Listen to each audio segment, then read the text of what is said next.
When I first started homeschooling, I couldn't figure out what kind of curriculum would work best for myself and for my children. So I devised an experiment. And my experiment included testing out 3 different teaching philosophies with my kids over 3 different weeks. And so we first tried the more classical approach, which has a lot of memorization and repetition, and that went fairly well. Not great though. The second week we tried more of a literature-based approach to homeschooling, so focusing around specific books and having those books kind of lead our learning. The third approach that we took was the unit study approach.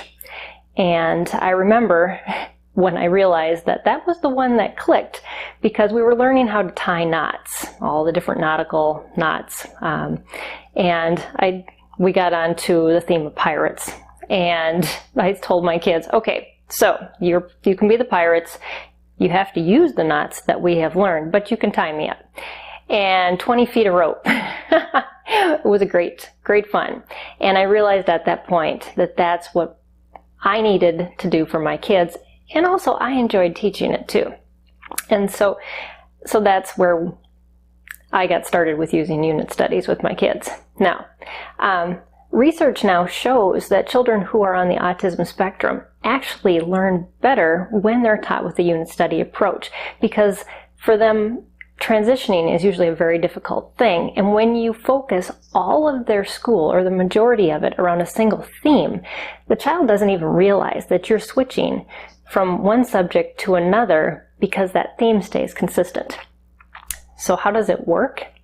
So basically, you pick a unit study, and you pick the subject you want to study. Now, there's a plethora of unit studies out there. But what each of these unit studies do is they provide you with science, art, music, problem solving, sometimes even math, reading, writing, all the different subjects and ideas of what you can do based around that subject to teach your child. Now, here's some advice I'm going to give you. You don't have to do everything in the unit study, because they give you lots and lots of ideas. Just be particular about how long you're going to do the study and how much work that you're going to do with your child each day, and how long it's going to last in a matter of weeks or maybe months. And that way you can kind of gauge the activities that you schedule each day. In the end,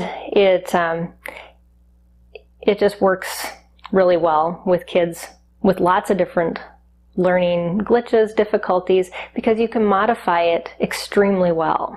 Now, where can you find unit studies? Well, just search unit study on Google and you'll find hundreds of them free all over the internet. Some more book-based ones or curriculum-based ones are Charlotte Mason or My Father's World.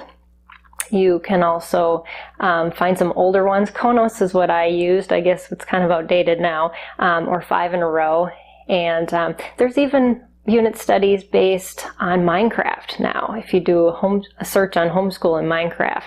Or if you go on to our Pinterest board, the SPED Homeschool Pinterest board under EdTech, you'll find links for the Minecraft unit studies. And also, if you go to our Pinterest board under curriculum, we've got hundreds of different unit studies on that board too.